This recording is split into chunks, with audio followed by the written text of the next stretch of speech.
Baik, bismillahirrahmanirrahim. Assalamualaikum warahmatullahi wabarakatuh. Waalaikumsalam warahmatullahi wabarakatuh. Alhamdulillah, alhamdulillahirabbil alamin. Wassalatu wassalamu ala Rasulillah wa ala alihi wa ashabihi wa man tabi'ahum bi ihsanin ila yaumiddin. Amma ba'd. Alhamdulillah, segala puji bagi Allah Subhanahu wa taala yang kita tidak pernah bosan dan tidak pernah lupa ya untuk selalu ya bersyukur. Ya, terlebih memuji Allah Subhanahu wa taala karena Allah Subhanahu wa taala adalah Rabb yang kita sembah, Tuhan yang kita diciptakan untuk beribadah kepadanya, yang kita setiap hari ya manusia ini berkegiatan di muka bumi ini semuanya dalam rangka apa? Ibadah kepada Allah Subhanahu wa taala. Maka sebagai seorang muslim, seorang mukmin yang bertauhid kepada Allah Subhanahu wa taala, maka hendaklah mereka mengisi majelis-majelis mereka dengan nama Allah Subhanahu wa taala. Ya, karena majelis yang tidak disebut di dalamnya nama Allah Subhanahu wa taala, maka Allah pun akan meninggalkan majelis tersebut, ya. Maka hendaklah kita selalu memulai kajian kita, memulai kegiatan kita dengan memuji Allah Subhanahu wa taala, karena Allah adalah satu-satunya zat yang berhak untuk dipuji dan segala pujian hanya milik Allah Subhanahu wa taala. Tayyib.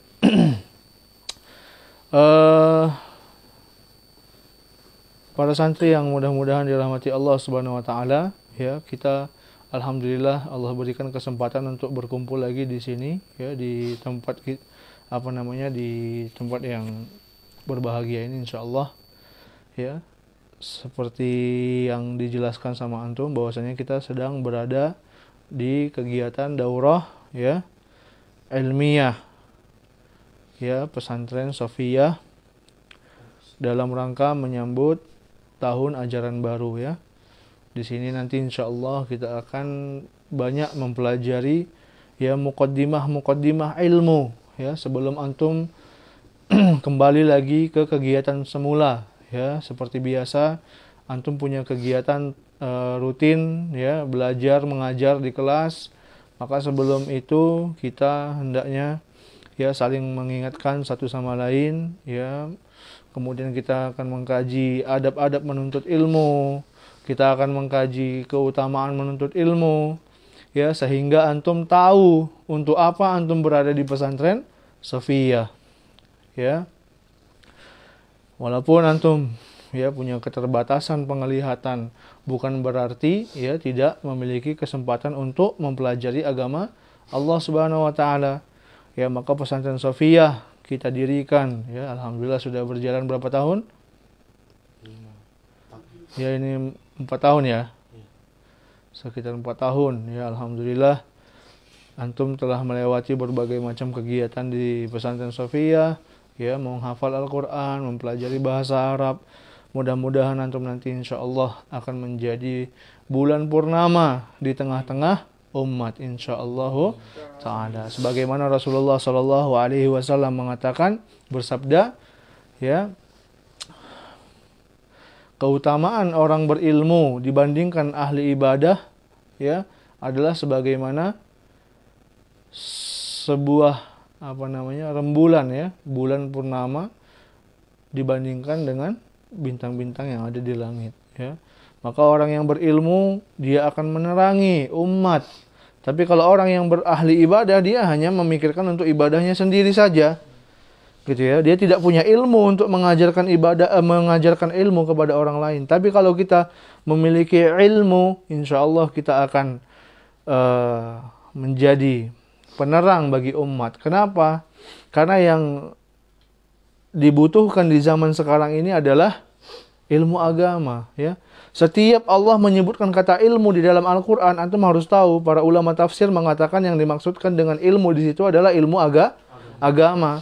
Bukan kita menafikan ilmu-ilmu dunia seperti kedokteran, ekonomi, dan lain sebagainya. Itu kita membutuhkannya. Tapi kebutuhan kita kepada ilmu agama, sebagaimana seorang itu butuh kepada makanan dan minuman. Ada orang yang bisa nggak makan selama seminggu. Jangankan seminggu, ya 2 hari aja nggak makan gimana rasanya? Gemetar, lemas. Kenapa? Karena itu sudah menjadi kebutuhan. Bahkan ilmu ini ya dibutuhkan sama manusia sebagaimana manusia membutuhkan nafas. Ada yang bisa nggak bernafas di sini? Siapa yang hidup nggak bernafas? Richard ini bisa nggak bernafas? Bisa. Harus bernafas ya, pasti harus bernafas. Maka sebagaimana antum membutuhkan pernafasan setiap harinya, maka antum juga membutuhkan ilmu agama. Kenapa? Karena ilmu agama ini adalah ilmu yang akan menghantarkan antum kepada tujuan hidup antum yang sebenarnya. Ya, antum diciptakan sama Allah Subhanahu wa taala, bukan antum, kita semuanya. Diciptakan sama Allah Subhanahu wa taala untuk apa? Apakah sekedar kita dimasukkan Allah ke dalam rahim ibu kita, kemudian kita lahir ke dunia, kemudian kita besar, kemudian kita mati begitu saja? Apakah itu tujuan kita hidup di dunia ini? Enggak. Allah sudah memberitahu kepada kita jauh-jauh hari, ya. Allah mengutuskan setiap nabi dan rasul menyampaikan satu pesan.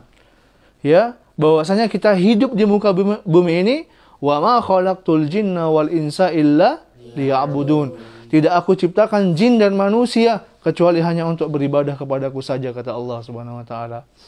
Para ulama ahli tafsir mengatakan yang dimaksud dengan ya'budun di sini adalah yuwahhidun, ya.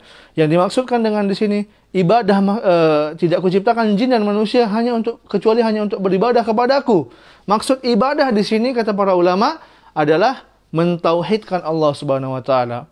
Karena tauhid itu adalah ibadah yang selalu setiap saat pasti akan berjalan sesuai dengan nyawa yang masih ada di dalam tubuh kita. Ya. Maka ketika seseorang bertauhid kepada Allah Subhanahu wa taala dengan benar, maka dia pun akan menjadi hamba Allah yang selalu beribadah kepada Allah Subhanahu wa taala. Maka lihat ya, sekarang kita coba mau merenungi dengan akal sehat kita dan dengan hati kita. Berapa miliar manusia yang sudah diciptakan sama Allah Subhanahu wa taala? Berapa triliun manusia yang sudah diciptakan Allah Subhanahu wa taala? Enggak terhitung jumlahnya. Ya. Apakah Allah menciptakan langit dan bumi yang sebesar ini, kemudian ada manusia yang hidup di dalamnya, dan ada makhluk-makhluk lain yang tidak terlihat seperti jin, ya malaikat, kemudian ada juga hewan-hewan. Bahkan ada hewan yang tidak terlihat. Ada makhluk Allah yang tidak terlihat yang hari ini menyebar ke seluruh dunia dan membuat kekacauan di seluruh dunia. Apakah dengan semuanya ini Allah menciptakannya begitu saja tanpa ada tujuannya? Pasti ada tujuannya. Ya, tujuannya apa tadi? Sudah dikasih sama Allah Subhanahu wa taala, sudah dikasih tahu sama Allah. Ya. Allah punya makhluk namanya malaikat. Allah punya makhluk sebelum kita diciptakan manusia ini, Allah punya makhluk apa? Jin. Dan mungkin sebagian hewan-hewan sudah diciptakan sama Allah Subhanahu wa taala. Ya. Maka Allah ingin, ketika Allah sudah menciptakan malaikat, menciptakan makhluk-makhluk yang lain, ya, maka Allah berkehendak ya menciptakan sebuah makhluk lagi ya yang bernama manusia. Melalui orang tua kita siapa? Adam alaihi salam bersama ibu kita Hawa, ya. Nah, untuk apa Allah menciptakan manusia itu? Kan sudah punya makhluk yang lain. Kalau Allah mau dihormati dan Allah mau untuk diibadahi saja, dihormati saja, dimuliakan saja, Allah sudah punya makhluk bernama malaikat yang selalu beribadah dan selalu taat kepada Allah, tidak pernah berbuat maksiat kepada Allah Subhanahu wa taala. Allah juga telah menciptakan jin yang diberikan akal dan diberikan kelebihan, ya, tidak memiliki material, ya, maksudnya tubuhnya itu tidak seperti kita. Ya, jin itu bisa berubah-ubah bentuknya, gitu ya. Bahkan dia bisa mencuri berita ke langit. Kalau manusia mau ke langit gimana caranya? Harus naik pesawat luar angkasa baru sampai ke sana. Kalau jin dia cuma tinggal bertumpuk-tumpuk sampai dia ke langit. Ya. Allah sudah ciptakan makhluk-makhluk seperti itu. Maka Allah menciptakan satu makhluk lagi yang akan lebih mulia dari semua makhluk-makhluk yang diciptakan sama Allah Subhanahu wa taala ketika mereka bertakwa dan tunduk dan patuh kepada Allah. Siapa itu? Allah menciptakan namanya manusia. Jadi tujuan kita ada di muka bumi ini adalah untuk beribadah kepada Allah. Ya, tujuan kita di sini bukan hanya untuk mencari makan, mencari nafkah, bukan. Tujuan utama kita, ingat, kita tidak melarang untuk mencari nafkah, tidak melarang untuk berkarya, berkreasi, tidak melarang. Tapi harus ingat, mulai ruh kita ditiupkan ke dalam rahim ibu-ibu kita, di situ Allah Subhanahu wa taala telah, ya, memberikan beban, tugas kepada kita, bahwasanya kita diciptakan hanya untuk beribadah kepada Allah Subhanahu wa taala. Ya. Tidak boleh kita merasa bahwasanya di dunia ini kita hanya untuk bersenang-senang, berkegiatan-kegiatan biasa-biasa aja, bukan. Di dunia ini kita diciptakan ada tujuannya, ada akhirnya nanti. Ya. Sebelum sampai ke akhir itu, ya, ke alam akhirat, apa yang pertama kali menjadi pintu di alam akhirat? Kematian. Barzakh, ya. Siapa yang bisa menjamin masih hidup hari ini? Nggak ada. Siapa yang tahu kapan dia akan dicabut sama Allah nyawanya? Nggak tahu, nggak ada, ya. Pasti semua orang nggak tahu di mana dia dilahirkan, di mana dia akan dimatikan oleh Allah Subhanahu wa taala. Kita tidak tahu di mana tempatnya, ya. Tapi kita harus tahu bahwasanya kematian itu pasti. Ya, kalau udah belajar tauhid semuanya pada ngantuk. Berdiri dulu semuanya, berdiri.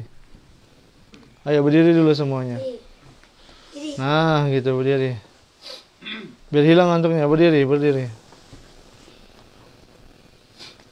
Baik. Nah. Ayo. Hilangin dulu ngantuknya. Atau mau ada yang wudu, silakan wudu dulu, Duduk, ya silakan duduk lagi.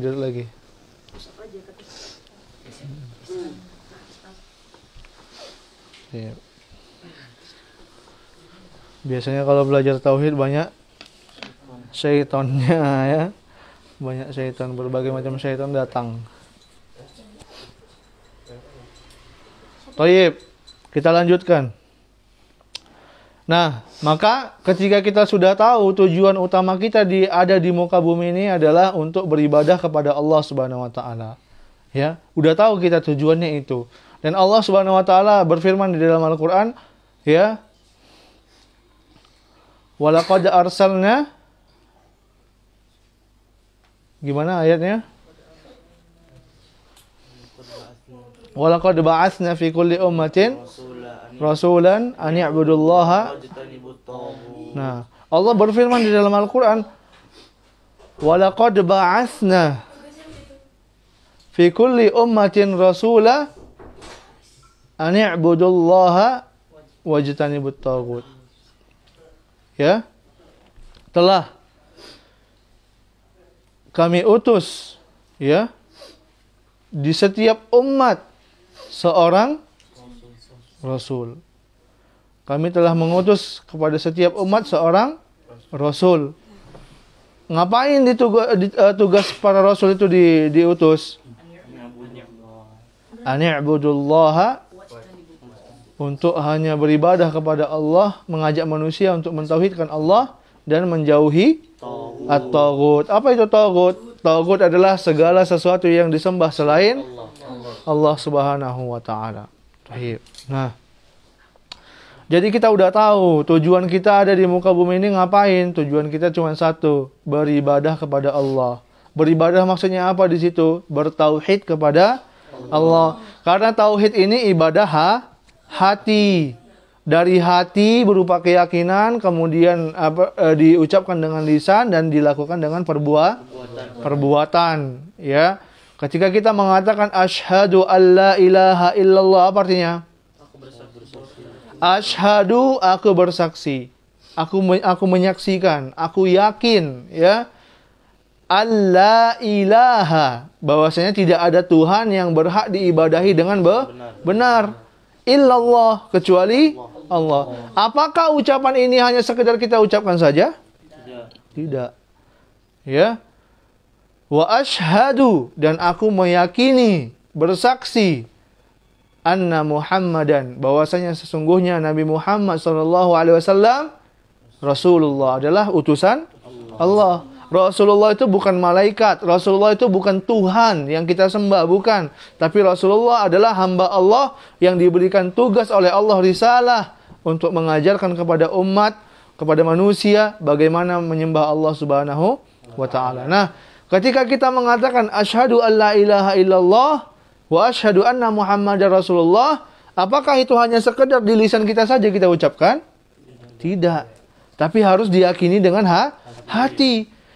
Perhatikan, siapa nama paman Rasulullah yang sangat kuat sekali membela Rasulullah dan menolong Rasulullah, dan padahal dia bukan muslim? Abu Thalib. Ya, paman Rasulullah Abu Thalib bukan muslim, tapi beliau berjuang bersama Rasulullah, membela Rasulullah. Ya, bahkan karena beliau, ya, Rasulullah tidak diganggu sama orang-orang kafir Quraisy karena segan sama Abu Thalib. Ya. Tapi ketika beliau mau meninggal dunia dan diajak sama Rasulullah, qul la ilaha illallah, katakanlah la ilaha illallah. Ya, maka di sekelilingnya, ya, paman-paman Rasulullah yang lain yang kafir mengatakan apa? Apakah kau akan meninggalkan agama orang tuamu, agama orang tua kita? Ya, maka di situ terjadilah goncangan di hatinya Abu Thalib, ya. Syubhat datang dari orang-orang yang di sekelilingnya. Rasulullah mengatakan, katakanlah wahai pamanku, la ilaha illallah, sebuah kalimat yang dengannya aku akan berhujjah di hadapan Allah untuk menyelamatkanmu nanti di hari kiamat. Tapi akhirnya Abu Thalib meninggal dalam keadaan tidak muslim. Apa yang, kan gampang loh. Kalau kaum muslimin hari ini kan gampang banget sih ngucapin la ilaha illallah. Kenapa kok Abu Thalib nggak mau? Kenapa? Karena mereka faham bahwasanya ucapan ini memiliki konsekuensi. Kalau kita sudah ucapkan itu, apa akibatnya? Akibatnya kita harus menjalankan kalimat tersebut.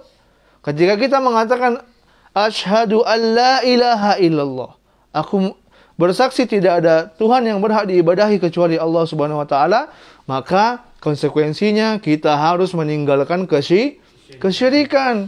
Konsekuensinya kita harus mentaati Allah, tunduk dan patuh kepada Allah. Ketika datang sebuah berita, ya, dari Allah Subhanahu wa taala, maka kita mengatakan sami'na wa ata'na. Kita dengar dan kita taat. Itu konsekuensinya. Kemudian syahadat wa asyhadu anna Muhammadar Rasulullah, dan aku bersaksi bahwasanya tidak ada Tuhan, bersaksi bahwasanya Nabi Muhammad adalah utusan Allah. Ketika kita, ya, mengatakan hal ini, apa konsekuensinya? Kita harus menerima risalah Rasulullah. Kita harus meyakini bahwasanya beliau adalah seorang rasul. Maka orang-orang yang tidak meyakini bahwasanya Nabi Muhammad adalah Rasul Allah, maka mereka terkeluar dari Islam. Ya, jadi ada konsekuensinya. Nah, maka seorang muslim harus berusaha sekuat tenaganya untuk memahami agamanya, terlebih lagi dalam masalah tauhid kepada Allah Subhanahu wa taala. Ustaz, Masa kita belajar tauhid lagi? Kita kan dari kecil udah Islam, udah tahu asyhadu alla ilaha illallah, asyhadu anna Muhammadar Rasulullah. Ya, kenapa? Untuk apa kita belajar tauhid lagi? Memangnya kita bakal jadi orang kafir? Kan enggak gitu misalnya. Sekarang Ustaz tanya sama antum, berapa banyak orang yang lahir dalam keadaan muslim hari ini sekarang di rumah ibadah orang lain? Berapa banyak? Banyak banget. Apalagi zaman sekarang. Ya, banyak terjadi kegiatan-kegiatan pemurtadan. Ya, kegiatan tansir, ya kristenisasi misalnya. Kaum muslimin yang ada di pelosok-pelosok misalnya ya, mereka lahir dalam kondisi muslim, tapi hanya didatangkan bantuan sembako setiap bulan, setiap minggu, maka bisa berubah akidah. Ini menunjukkan bahwasanya kaum muslimin itu butuh kepada ilmu tauhid, butuh kepada ilmu akidah. Ya. Akidah itu bukan sekedar hanya di KTP saja agamanya, bukan, tapi butuh dipelajari. Karena dengan ilmu akan masuk ke dalam hati dan akan menjadi rasa takut kepada Allah Subhanahu wa taala. Ya. Apa dalilnya? Bahwasanya orang yang berilmu itu takut, orang yang takut kepada Allah adalah orang yang berilmu. Innama yakhshallaha min ibadihi al-ulama. Innama yakhshallaha min ibadihi al-ulama'u. Ya. Sesungguhnya kata Allah mempersaksikan ini di dalam Al-Qur'an.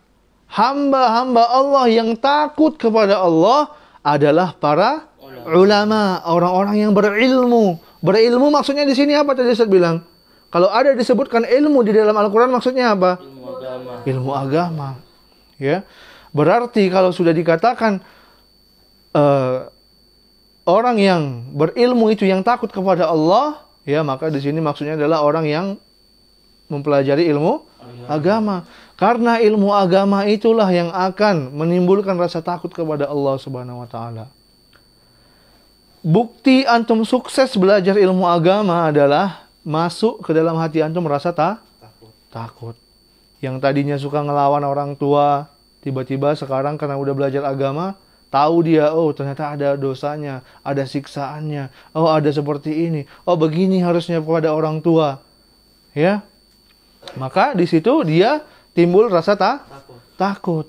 Ya, maka seorang harus benar-benar meniatkan dirinya untuk belajar ilmu agama insyaallah taala. Thayyib. Nah, maka di sini dalam kajian ini, dalam daurah ini insyaallah kita akan memfokuskan kepada beberapa pembahasan. Yang pertama masalah akidah, itu yang paling penting. Kemudian nanti kita juga akan membahas masalah tata cara ibadah, ya, sesuai sunnah Rasulullah SAW, berdasarkan Al-Quran dan sunnah Nabi SAW, ya, dan juga fikihnya para ulama, ya. Kemudian juga nanti kita akan mempelajari, tadi udah di kajian ya. Ya, apa tadi kita kajian apa tadi? Sunnah-sunnah dalam sehari semalam, ya. Apa saja sunnah-sunnahnya nanti akan dijelaskan sama Ustaz-Ustaz antum, ya. Kemudian juga di sini kita berkegiatan, setiap pagi kita ada tahfidz dan tahsin Al-Qur'an, ya. Insyaallah semuanya akan bermanfaat bagi antum insyaallah taala. Ingatlah ya, walaupun kegiatan yang berbau agama, khususnya agama yang kita cintai ini, agama Islam, pasti akan datang syaitan dari seluruh penjuru untuk menggoda kita. Yang paling dia senjata ampuhnya yang pertama adalah menyebarkan rasa malas. Yang kedua menebarkan rasa ngantuk. Itulah kerjaan syaitan, ya. Maka antum di sini harus berusaha sekuat tenaga antum untuk melawannya, ya, melawannya. Thayyib. Supaya terlawan, ya, syaitan-syaitan itu yang membawa virus ngantuk, ya, dan virus malas, maka Ustadz mau bertanya sama antum, ya. Yang Ustadz tengok ngantuk-ngantuk, Ustadz tanya ini. Bintang, ini kayaknya ngantuk berat ini. Bergadang kayaknya tadi malam. Gimana kabarnya Bintang? Alhamdulillah sehat. Di sini di dalam akidah, pelajaran materi akidah, insyaallah kita akan membahas sebuah risalah. Apa artinya risalah? sebuah risalah yang sangat bagus, sangat berisi dengan ilmu ya. Sebuah risalah dari Imam Al-Muzani rahimahullahu taala. Nama risalahnya adalah Syarhus Sunnah. Syarhus Sunnah dari Al-Imam Al-Muzani Asy-Syafi'i, salah seorang ulama Syafi'i. Nah, apa itu yang dimaksud dengan risalah? Kenapa nggak dibilang kitab, dibilang aja risalah? Karena di dalamnya berisikan pesan-pesan yang sangat sangat bermanfaat buat buat akidah. Kalau kitab nggak berisi pesan-pesan yang bermanfaat. Berisi. Cuman Jadi risalah lebih memfokuskan. Difokuskan. Tayyib, itu pendapat bintang. Nggak apa-apa. Ustaz senang kalau thalabul ilmi itu harus punya pendapat, harus aktif. Dika, kenapa dibilang risalah bukan kitab? Karena risalah itu adalah yang berisikan pesan-pesan yang bisa bermanfaat untuk umat. Iya, tayyib, mumtaz. Richard, apa itu risalah? Salah. Nah, risalah apa risalah? Jangan tidur. Jangan ngantuk-ngantuk ya. Apa ya? Kita ini daurah ya, bukan pindah asrama ya. Ivan, kenapa dibilang risalah Ivan?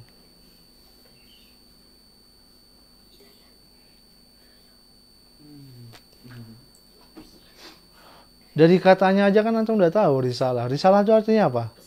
Pesan ya.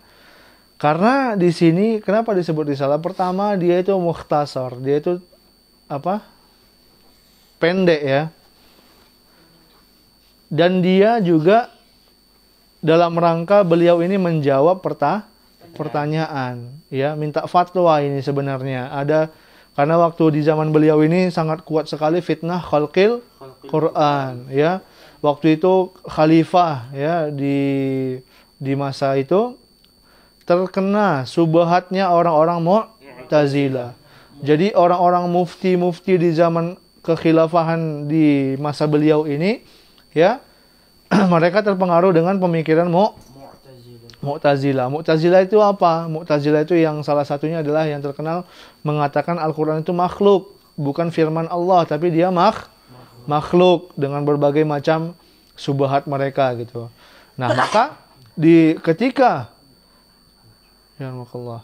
ketika fitnah khalqul Quran ini sudah terlewat ya, maka di situ banyak ulama yang mulai menuliskan kitab tentang akidah ya. Salah satunya adalah Al-Imam Al-Muzani rahimahullahu taala. Itu intermezzo aja biar jangan ngantuk ya. Itu intinya jangan ngantuk. Ayo. Jangan ngantuk. Baik. Jangan apa? Ngantuk. Jangan ngantuk. Ditanya jangan apa? Jangan ngantuk. Tapi sambil ngantuk ngomong ya. Baik. Enggak ada ya. Baik. Kita mulai ya. Insyaallah pada kesempatan kali ini kita akan membahas risalah dari Al-Imam Al-Muzani rahimahullahu ta'ala. Siapa tadi? Imam Al-Muzani Asy-Syafi'i. Al-Imam Al-Muzani Asy-Syafi'i rahimahullah ta'ala. Sekarang di antara bentuk adab menuntut ilmu itu adalah ya ketika kita mau belajar sebuah kitab, kita harus tahu siapa penulisnya, bagaimana biografinya. Barulah kita mengambil ilmu yang ada di dalam buku beliau. Nah, seperti itu ya adab menuntut ilmu. Jadi jangan sampai antum nanti belajar sebuah kitab tapi nggak tahu siapa penulisnya, itu kurang adab ya, kurang adab kepada ulama. Tayyib, tarjamah tuh ya, tarjamah mukhtassah ya lil Imam Al-Muzani rahimahullahu taala. Ma makna tarjamah? Ma makna at-tarjamah? Ma maknaha? Terjemah, mana terjemah? Terjemah.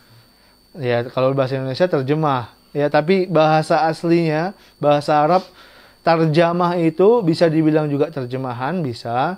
Tapi lebih sering digunakan istilahnya untuk lebih sering istilahnya digunakan artinya terjemah itu adalah biografi. Ya. Tarjamatu Faris Al-Farisi misalnya. Mas Faris misalnya gitu ya. Tarjamatu Abu Muhammad Abu Rozin misalnya ya. Seperti itu. Artinya apa? Biografi Abu Rozin, biografi Abu Muhammad. Seperti itu. Jadi kalau dikatakan terjemah ya lil Imam Al-Muzani rahimahullah artinya apa? Biografi dari Imam Al-Muzani rahimahullahu taala. Tayyib. Ismuhu wa nasabuhu wa kunyatuhu. Ismuhu wa nasabuhu. Apa artinya ismuhu?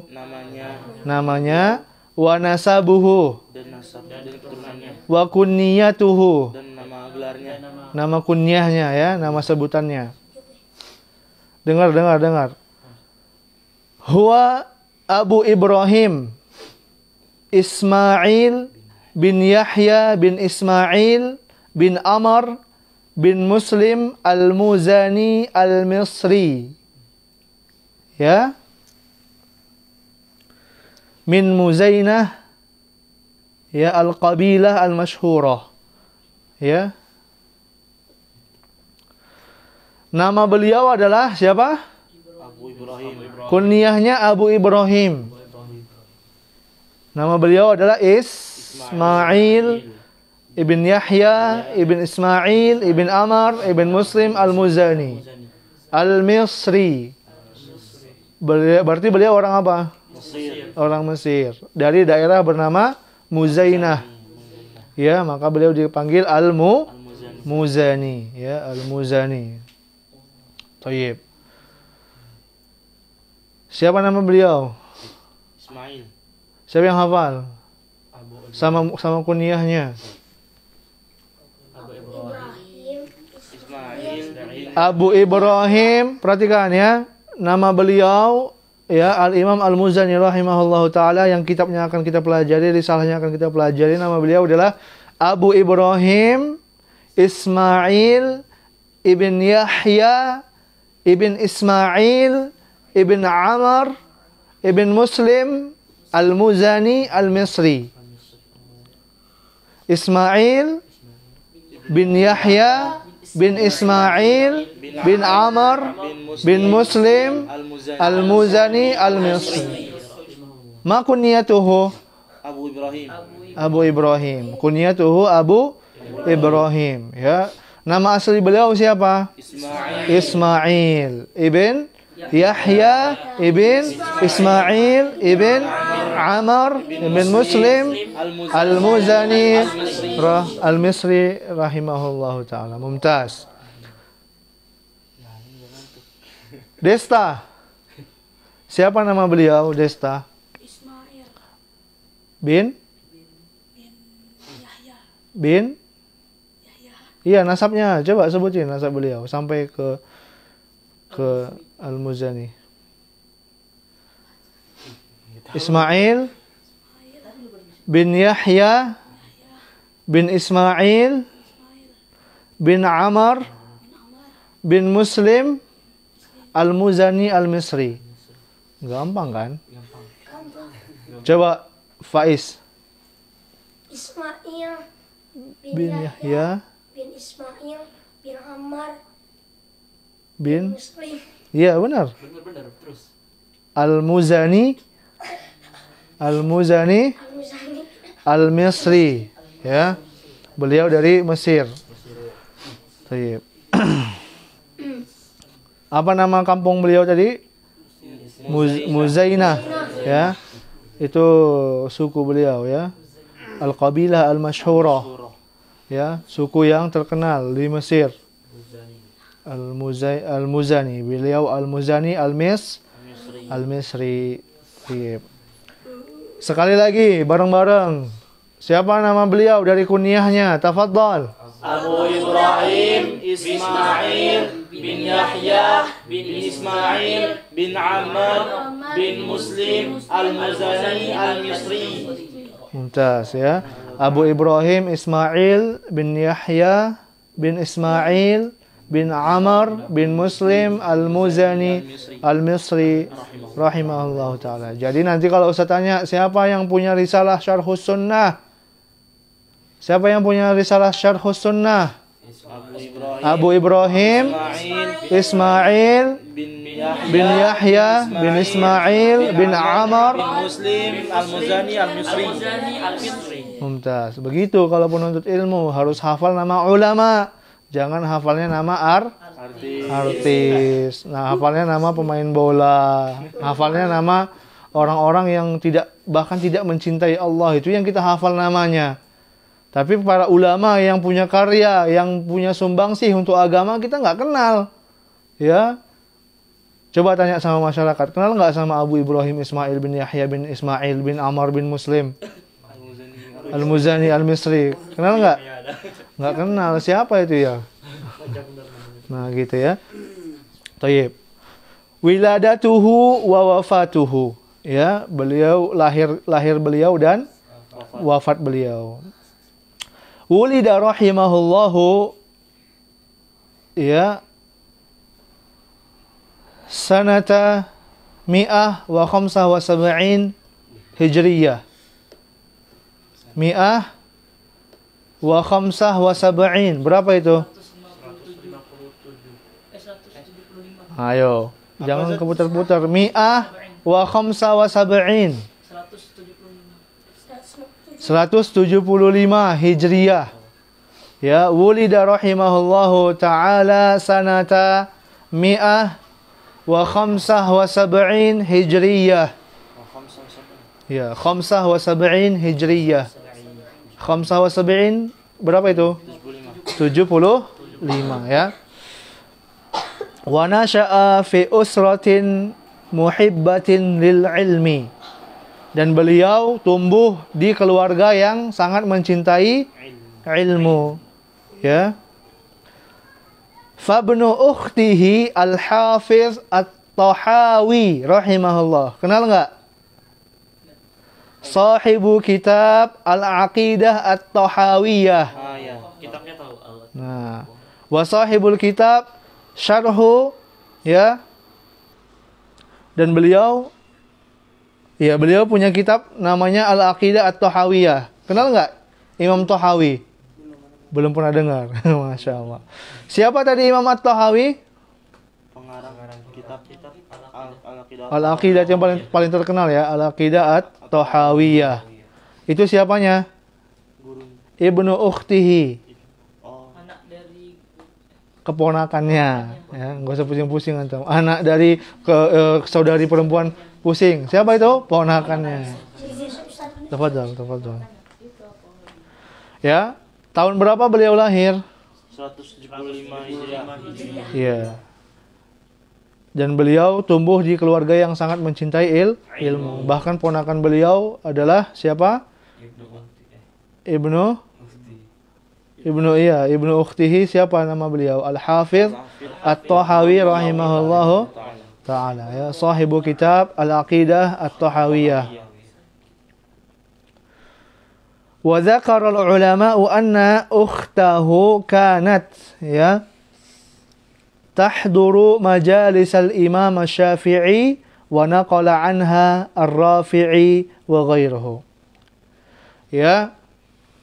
Dan para ulama menyebutkan bahwasanya saudari beliau juga penuntut ilmu dan hadir di majelisnya Imam Asy-Syafi'i rahimahullahu taala. Ya. Kemudian tawaffa al-Imam Al-Muzani rahimahullah di Misr sanata 264. Berapa itu? 264. 216. Ya, arba'ah wa sittun. Ya, berapa itu? 64. Ya, 264. Lahirnya berapa tadi? 175. 175 Hijriyah. Kemudian wafatnya berapa? 264 Hijriyah. Ya. Jadi beliau ini tumbuh di dalam keluarga yang cukup panjang, berkah insyaallah. Baik ya. Nah, abrazu syuyukhihi. Mana abraz? Masyhur. Terkenal. Ya, sejumlah guru-guru beliau ya, abraz yang paling terkenal dari guru-guru beliau. Yang pertama, abrazuhum huwa al-Imam Muhammad bin Idris Asy-Syafi'i rahimahullahu taala. Haitsu lazamahu mulamazatan tammah wa takharraja bihi wa akafa ala kutubihi hatta qala qara'tu kitab ar-risalah lisy-Syafi'i 500 marrah.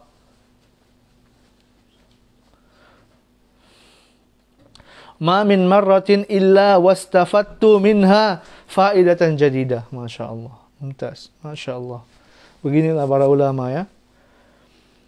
Kita tadi sudah kenal kan nama beliau siapa? Ulangin nama beliau.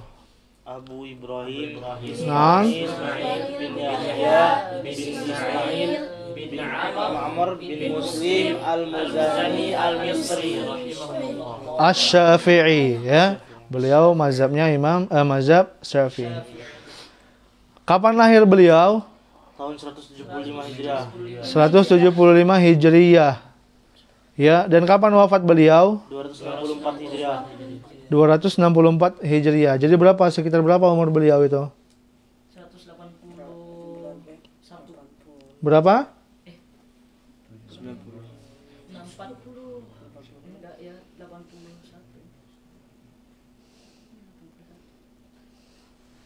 Berapa? Sekitar 89 tahun ya. Hampir mau 90 tahun beliau. Masih hidup. Wah, udah tahun 175 Hijriyah loh. Ini udah tahun berapa Hijriyah ini, Desta? Masa masih hidup sekarang?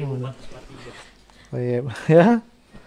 Kemudian di antara guru beliau yang paling terkenal adalah Al-Imam Muhammad bin Idris.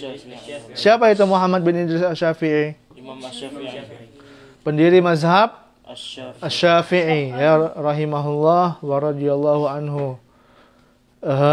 Al-Imam Asy-Syafi'i ya, kitab beliau ada kitab Al-Um, kemudian kitab Ar-Risalah ya dalam ilmu usul fiqh. Masya Allah, beliau ulama ya yang sangat terkenal ya. Imam Syafi'i itu ulama yang sangat terkenal ya, yang kita di Indonesia dan di tanah rumpun Melayu ya biasanya mengikuti mazhab Asy-Syafi'i ya, mazhab Imam Asy-Syafi'i. Thayyib. Dengar kata-kata Imam Muzani ya. Kita bandingkan sama diri kita sendiri. Dengar. Ya. Abrazuhum huwa al-Imam Muhammad bin Idris Asy-Syafi'i rahimahullah. Haitsu lazamahu mulamazatan tammah. Yang mana Imam Al-Muzani ini bermulazamah. Apa artinya bermulazamah? Mulazamah itu menimba ilmu, menyelesaikan kitab secara langsung di depan gurunya. Di depan siapa? Imam Asy-Syafi'i. Ya. Dan beliau ini termasuk murid yang dekat dan senior ya di Imam Syafi'i rahimahullah. Imam Al-Muzani ya bermulazamah kepada Imam Syafi'i dengan sempurna. Wa takharraja bihi, dan dia pun termasuk alumni dari majelisnya Imam Syafi'i. Ya. Tengok, perhatikan kamu kata-kata beliau. Hatta qal, sampai gitu ya. Imam Al-Muzani ini mengatakan, qara'tu kitab ar-risalah. Aku membaca kitab Risalah apa kitab kitab risalah itu kitab apa? Kitab tafsir. Kitab fikih Imam Syafi'i ya. Aku membaca kitab Ar-Risalah Lisyafi'i ya, miliknya Imam Syafi'i, 500 marrah. Berapa kali? 520. 500 kali aku membaca kitab Ar-Risalah. Berapa? Itu main-mainan, bercanda atau apa itu 500 kali? Ya. Artinya beliau baca, selesai baca lagi, selesai baca lagi sampai benar-benar faham. Beliau baca kitab Imam Syafi'i, kitab Risalah 500 kali. Ma min marratin, tidak kulewati satu kali pun aku membaca kitab tersebut, illa wastafattu minha faidatan jadidah. Tidaklah di setiap kalinya aku membaca dari 500 kali tadi, setiap kali aku membacanya, maka aku mendapatkan faidah yang baru. Seperti itulah penuntut ilmu yang sesungguhnya. Kita belajar baca kitab Arba'in Nawawiyah berapa kali? Kalau disuruh baru baca ya. Mau ngerekam. Nah, mau ngerekam baru baca, baru murajaah. Malu nggak sama Imam Al-Muzani? Malu nggak? Malu banget. Beliau duduk di majelisnya Imam Syafi'i, beliau alumni dari majelisnya Imam Syafi'i, dan beliau baca kitab Ar-Risalah itu. Tahu nggak kitab Ar-Risalah itu tebalnya gimana? Ya, dia baca sampai berapa kali?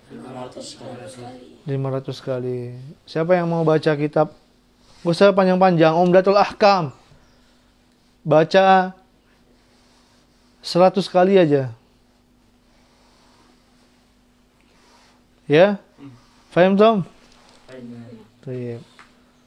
Jadi sangat kecil sekali kita dibandingkan dengan para ulama salaf ya.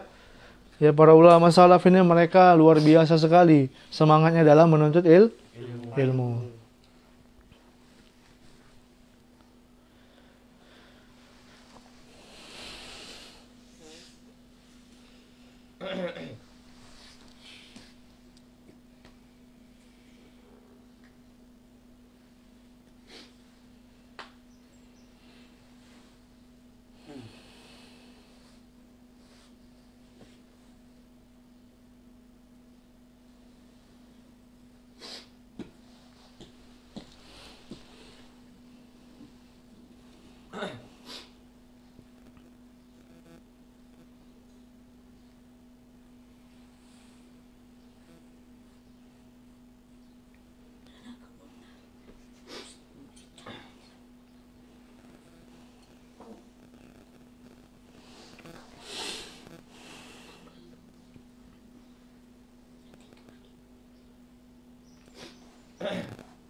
Jangan main-main. Taib.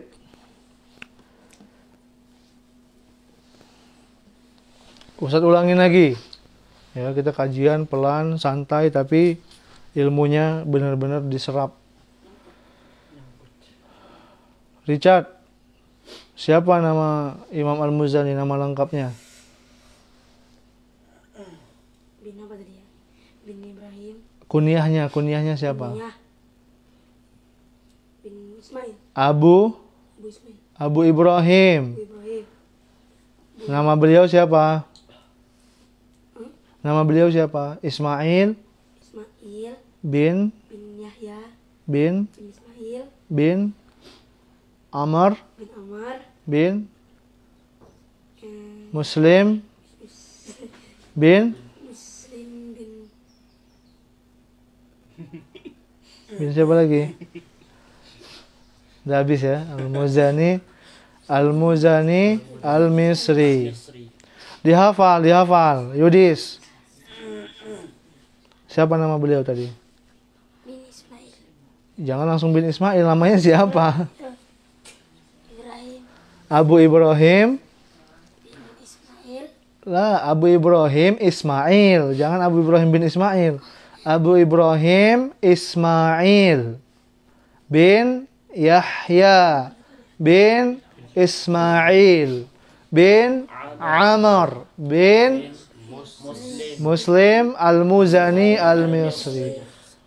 Nanti di akhir pelajaran Ustaz tanya lagi, nggak boleh nggak tahu jawabannya. Kapan beliau lahir? Tahun 175 Hijriah. Kapan beliau wafat? 264 Hijriah. 264 Hijriah. Siapa guru beliau yang paling terkenal? Al-Imam Muhammad bin Idris Asy-Syafi'i. Muhammad bin Idris Asy-Syafi'i, ya rahimahullah taala. Berapa kali beliau menamatkan kitab Ar-Risalah? 500? Bukan sehari ya Mas Faris. 500 kali sehari gimana bacanya itu? Nggak sholat dia jadinya, baca buku aja, nggak mungkin ya. Tayyib. Perhatikan ini. Waqad awsahu Asy-Syafi'i rahimahullahu taala 'inda mautihi biwasiyatin nafi'atin jami'ah. Ya, Imam Asy-Syafi'i telah mewasiatkan kepada Imam Al-Muzani ketika beliau akan wafat ya dengan wasiat yang sangat bermanfaat. Qala fiha, di antara nasihat Imam Syafi'i tersebut, perhatikan, ini untuk nasihat kita juga nih. Ittaqillaha. Apa artinya? Bertakwalah kepada Allah. Wa mathilil akhirata fi qalbika. Masala yumassilu apa? Permisalkan ya. Apa namanya? Selalu letakkan akhirat itu di dalam hatimu. Bahkan sebagian ulama ya, ulama salaf, ulama tabi'in, ada yang pernah berjalan di sebuah jalan, kemudian ada orang sedang bakar-bakar kayu. Apinya menggelegar gitu ya. Ketika dia melihat api tersebut, dia langsung pingsan. Orang bertanya ketika dia sudah sadar, kenapa kau pingsan gitu? Apa jawaban beliau? Sesungguhnya aku melihat api neraka jahanam. Kalau api dunia saja seperti itu, bagaimana dengan api neraka? Ya, seperti itulah para ulama salaf, matanya di dunia, tapi pandangannya di akhirat. Ya, wa mathilil akhirata fi qalbika, dan letakkanlah ya akhirat itu di dalam hatimu.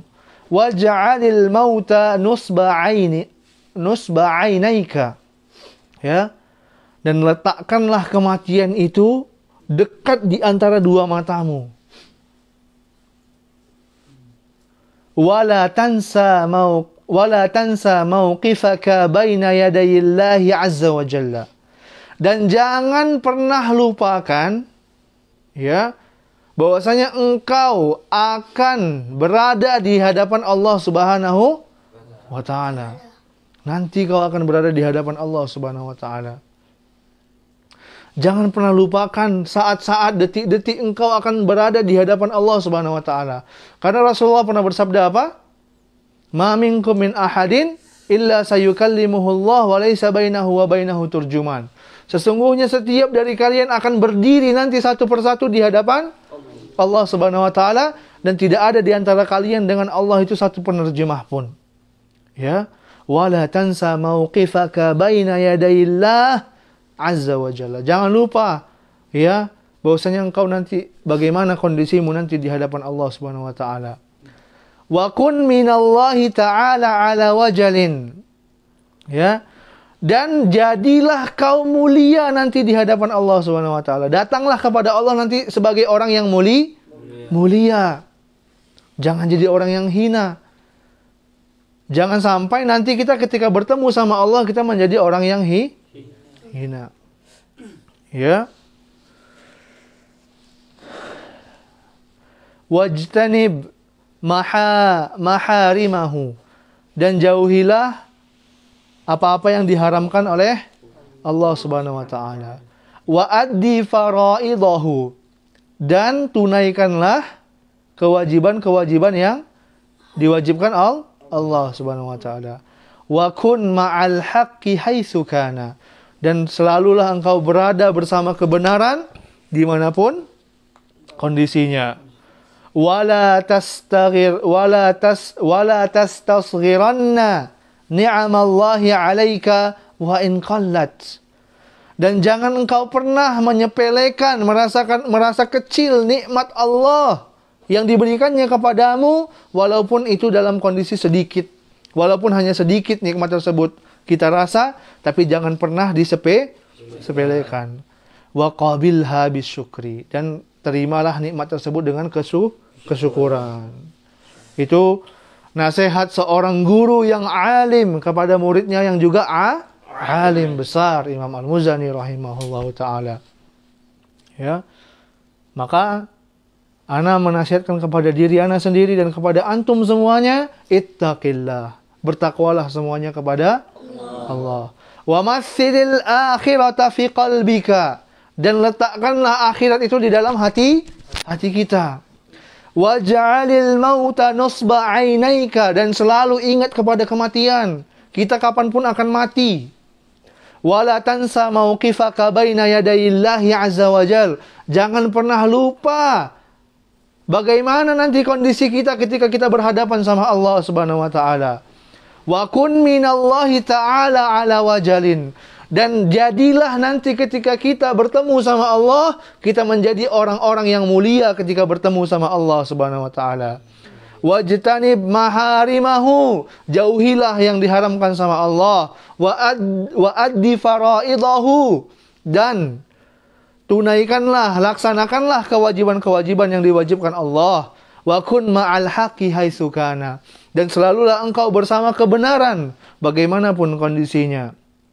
Wala tastasghiranna ni'amallahi 'alaika wa in qallat, dan jangan pernah menyepelekan nikmat yang diberikan Allah kepada kita walaupun sedikit. Wa qabilha bisyukr, dan terimalah nikmat tersebut dengan rasa syukur. Wasiat yang sangat besar sekali. Ya. Itu salah satu guru beliau, siapa tadi namanya? Al-Imam Muhammad bin Idris Asy-Syafi'i rahimahullahu ta'ala.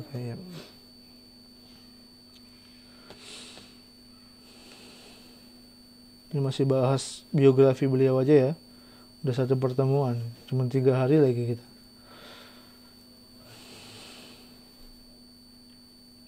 Baik. Banyak sekali guru-guru beliau di sini, mungkin kita lewatkan saja, tapi yang paling terkenal dari guru beliau adalah Imam Asy-Syafi'i.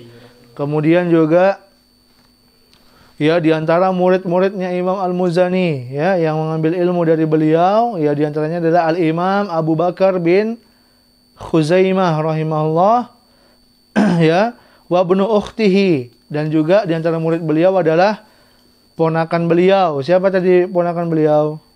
Al-Imam At-Tahawi. Nah, Abu Ja'far At-Tahawi rahimahullah, sahibul kitab Al-Aqidah At-Tahawiyah, wal Hafiz Zakaria As-Saji ya, wa Abdurrahman bin Abi Hatim Ar-Razi rahimahullahu ta'ala, wa ghairuhum ya. Itu diantara murid-murid beliau. Tadi ada ponakan beliau ya, yang paling terkenal ponakan beliau siapa namanya? Abu Ja'far At-Tahawi ya, pemilik kitab Aqidah Tahawiyah. Nah, sebentar. Sampai di sini paham semua ya? Insyaallah. Tayyib. Sekarang kita masuk kepada, kalau kita bahas biografi beliau sangat panjang sekali ya, nanti insyaallah akan kita lebih jelaskan lagi di kelas ya. Pujian-pujian para ulama kepada beliau juga sangat luar biasa ya.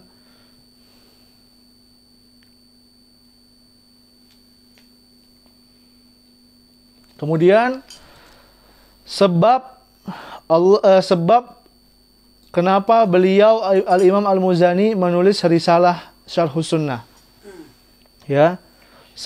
Apa sebabnya? Kenapa beliau menulis kitab risalah Syarhus Sunnah?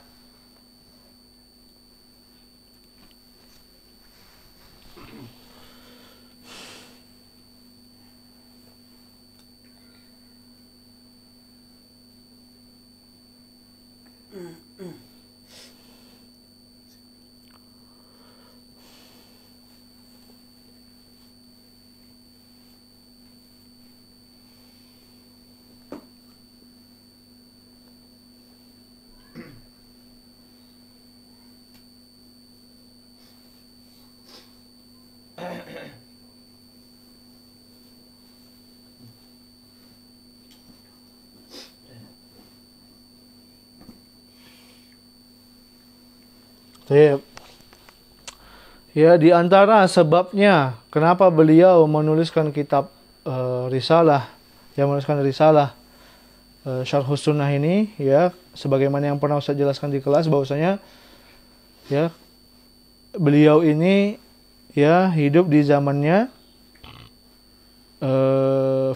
terjadi fitnah yang sangat besar. Waktu itu adalah fitnah akidah, ya, yang mana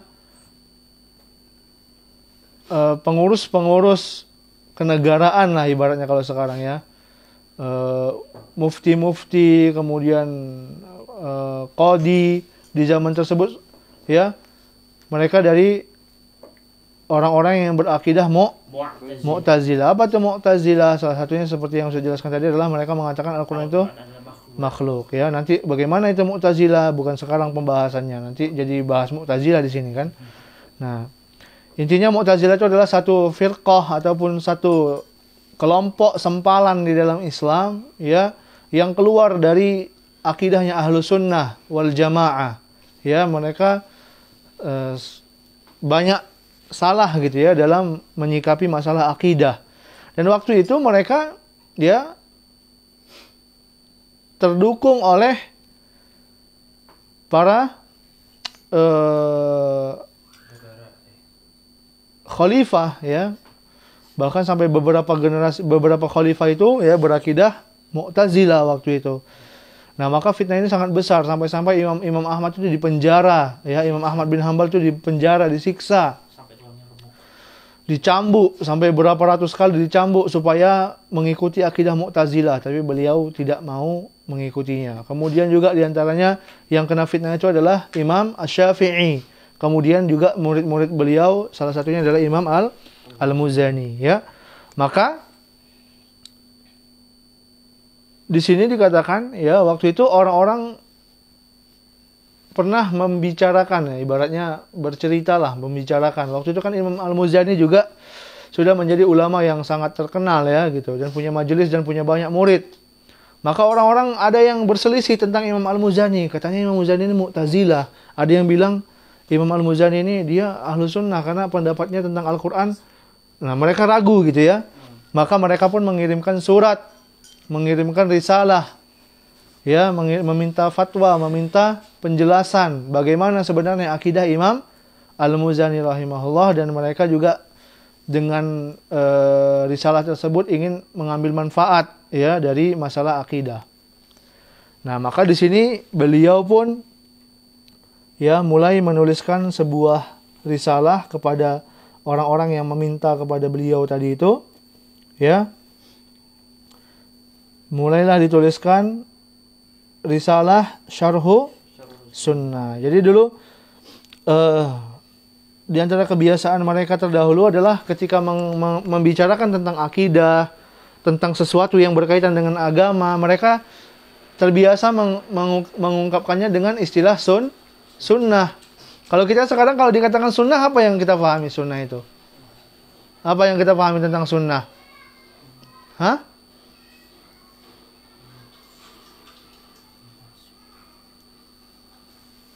Apa yang kita pahami tentang sunnah?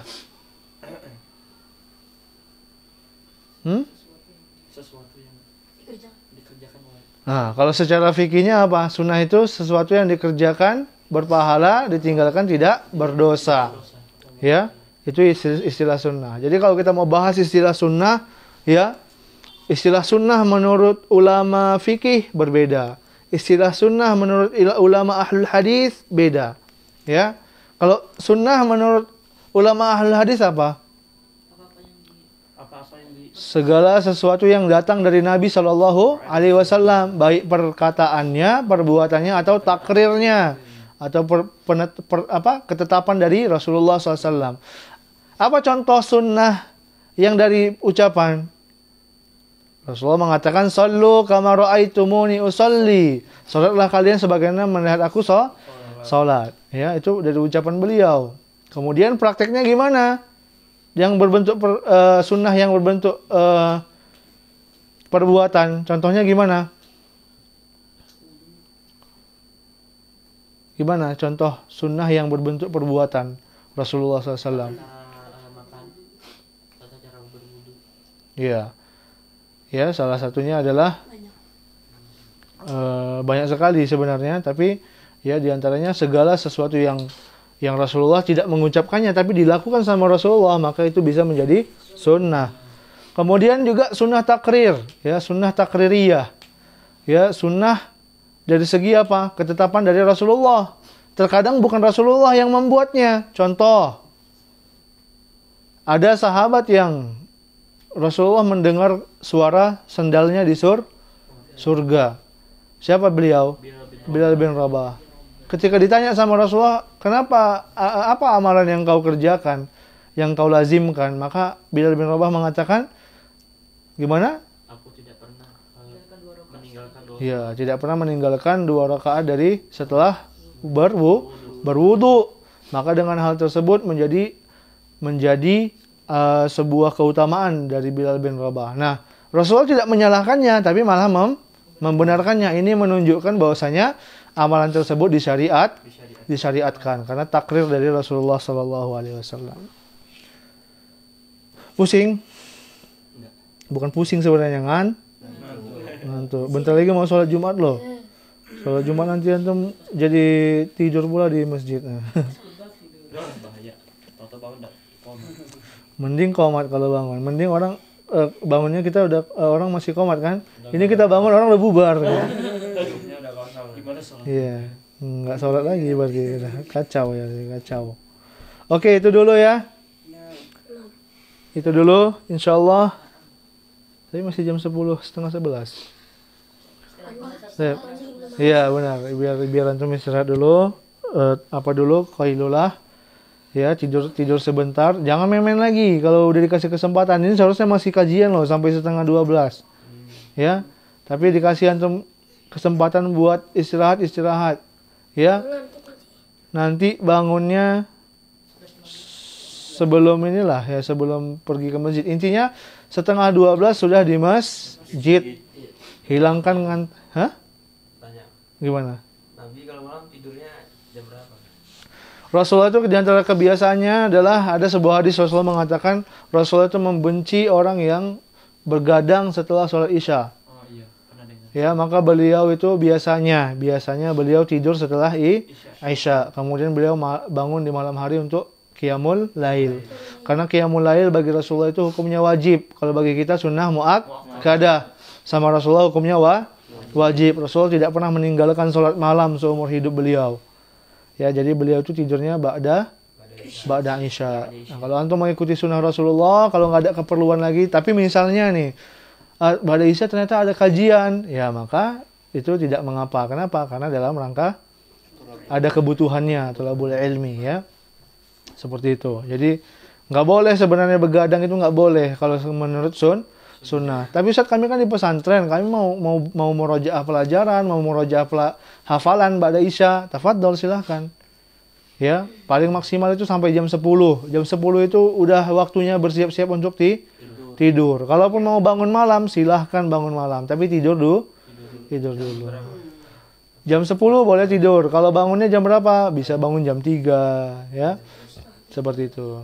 Kalau Setengah satu boleh juga kalau sanggup, ya. Tapi ya saya tidur, hidupkan alarmnya atau langsung niatkan dalam hati supaya terbangun. Insya Allah dibangunkan sama Allah Subhanahu Wa Taala.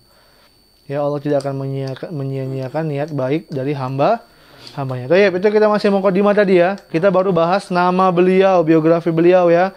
Namanya siapa sekali lagi? Bareng-bareng tunggu. 1, 2, 3. Abu Ibrahim Ismail bin Yahya bin Ismail bin Amr bin Muslim al-Muzani al-Misri. Oh iya. Beliau dari mana? Dari Mesir ya. Kapan beliau lahir? Tahun 175 Hijriah. Tahun 175 Hijriah. Kapan beliau wafatnya? 264 Hijriah. 264 Hijriah. Siapa guru beliau yang paling terkenal? Al-Imam Muhammad bin Idris Asy-Syafi'i rahimahullah ta'ala. Oh iya, mumtaz. Apa kitab yang dibaca sama Imam Al-Muzani, kitabnya Imam Syafi'i? Ar-Risalah. Berapa kali beliau menamatkan kitab Ar-Risalah? 500 kali. Antum berapa kali? Belum pernah. Baik, nanti kita pelajarin ya. Insyaallah taala. Nanti kita kenalkan sama antum apa itu kitab Ar-Risalah. Baik. Beliau dinasihatin sama Imam Syafi'i, di antaranya apa yang diingatkan sama Imam Syafi'i? Ittaqillah Itu aja. wa masa Wa mathilil mathilil akhirata akhirata fi qalbika. Terus wal maut waj'alil mauta nusba ainaika.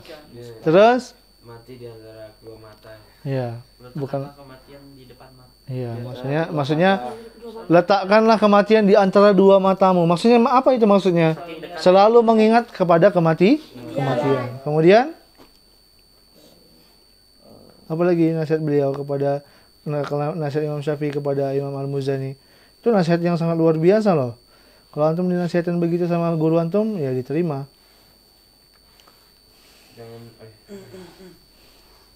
Jangan meremehkan apa tadi yang sekecil. Terus Ya, tidak boleh meremehkan nikmat Allah walaupun kecil, ya. Apalagi yang dinasihatkan sama beliau kepada Imam Syafi'i. Ya, selalu bersyukur dari nikmat Allah Subhanahu wa taala, ya. Intinya ya letakkanlah akhirat selalu di dalam pandangan kita, di dalam hati kita. Ingat selalu kematian. Itu aja kuncinya. Kenapa? Karena kita di dunia ini tidak terlepas dari fitnah. Ya, banyak sekali fitnah dunia ini kan. Ya, fitnah wanita, fitnah tahta, fitnah syubhat, harta, tahta, wanita, gitu ya bahasanya. Banyak banget fitnahnya, gitu ya. Maka antum pun harus menjadi anak-anak akhirat. Baik, mungkin ini aja yang mau Ana sampaikan. Ya, antum istirahat. Waktu antum istirahat ada setengah jam. Ya, setengah jam istirahat, tidur. Bukan niat buat tidur malam ini ya.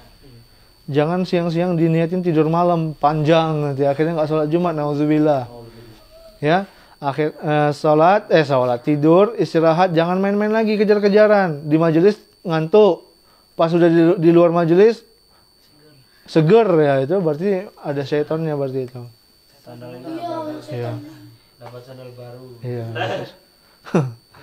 Oke ya, sampai di sini udah bisa dipahami ya. Thayyib.